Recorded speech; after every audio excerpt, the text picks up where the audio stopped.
Alors, chers camarades, concernant toujours l'information internationale, il est important de parler de ce qui se prépare contre l'Iran. Il est important de parler de ce qui se prépare contre l'Iran. Et quand je parle, peut-être que comme je ne suis pas président d'un pays, comme je ne suis pas un homme populaire, peut-être que vous pouvez négliger. Alors on va prendre un homme populaire. Le président de l'Afrique du Sud actuel. Le président de l'Afrique du Sud, c'est un président. Et l'Afrique du Sud, ce n'est pas un petit pays. Il a aussi eu écho de ce qui se prépare contre l'Iran. Il est monté au créneau et il met en garde. Il met en garde au nom de tout le peuple africain, à part Draman et puis les Sonko. Et puis, en tout cas, tout CEDEAO là, à part CEDEAO, je pense qu'il met en garde au nom du peuple africain. Il met en garde. Alors, chers camarades peuple d'Afrique, le président de la République de l'Afrique du Sud, M. Cyril, a mis en garde Netanyahou de ne pas transformer, le Liban en Gaza.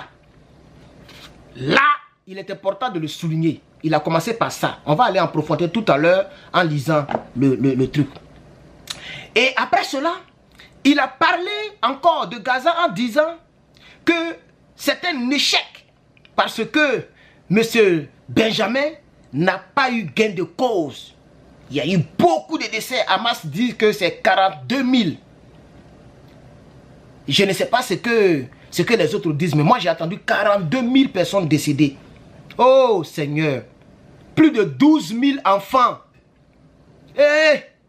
Maintenant si le chiffre c'est faux, c'est vrai, mais je suis sûr que c'est plus de 1200 personnes décédées parce que c'est le nombre que les autres l'ont fait en Israël. Je suis sûr que c'est beaucoup plus que ça, 10 fois plus que ça. Mais on va laisser tout ça. Le président de l'Afrique du Sud, chers camarades peuple d'Afrique, il a dit que l'objectif de Netanyahou Benjamin n'a pas été atteint ni au Liban, ni à Gaza. Et donc, il n'est pas nécessaire de provoquer un conflit global. Un conflit global dans le Proche et dans le Moyen-Orient. Parce que les échos que nous avons concernant la préparation minutieuse, avec des frappes pas possibles, ce qu'il n'a pas encore fait quelque part, c'est ce qu'il va faire. Vous voyez déjà l'autre côté, non, Beyrouth est devenu autre chose. J'ai vu les images, ça ressemble déjà aux images de Gaza. Les framponnages de Benjamin. Alors, chers camarades peuple d'Afrique, c'est donc après les 3 minutes, c'est de ça que nous allons parler dans cette vidéo. On va poursuivre les hostilités. On va creuser dans le sujet, chers camarades, qui met en garde contre une catastrophe. C'est passé le 7 octobre 2024. C'est là qu'il a parlé, chers camarades. Dans une lettre ouverte, chers camarades, Cyril Ramaphosa a déploré l'escalade que prépare M. Netanyahou un an après le début de la nouvelle escalade au Moyen-Orient. Cyril Ramaphosa a exprimé ce lundi 7 octobre 2024 sa grande préoccupation après les frappes israéliennes sur le Liban et celle de l'Iran contre Israël. Dans une lettre ouverte, le dirigeant a appelé à un cessez-le-feu immédiat, pour mettre fin aux souffrances de la préoccupation de Gaza, tout en soulignant que Pretoria avait toujours appelé à la libération des otages israéliens par le Hamas, et il a déploré que la question israélo-palestinienne n'a jamais eu gain de cause. Cette dernière escalade s'inscrit dans une politique violence qui dure depuis plus d'un demi-siècle et qui découle de l'occupation de la Palestine. Tant que l'occupation ne sera pas terminée et qu'une solution juste et durable ne sera pas trouvée pour protéger les droits des Israéliens et aussi les droits des Palestiniens, la région restera toujours en guerre. C'est très important ce qu'il dit. Et je crois que c'est très important encore ce qu'il dit. Et j'ai envie de croire encore à cela.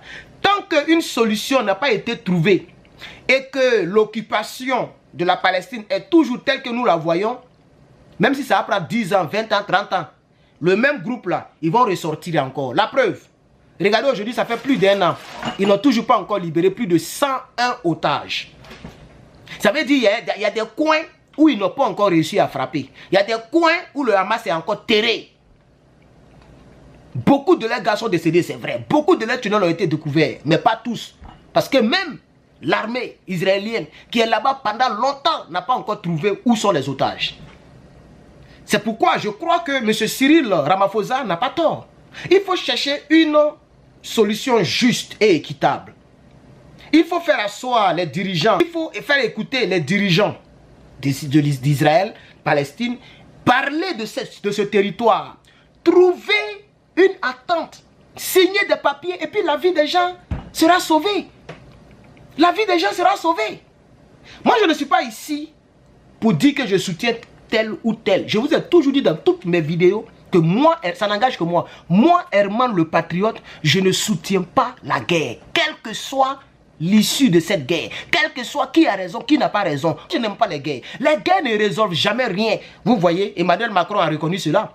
Emmanuel Macron l'a reconnu. Il dit on ne pourra jamais régler le problème par la guerre. Et que les gens doivent cesser même d'apporter des armes en Israël. Les gens doivent cesser de soutenir Israël. Ça a énervé Benjamin Netanyahu. Ils se sont frappés ici le samedi, le vendredi, samedi et dimanche.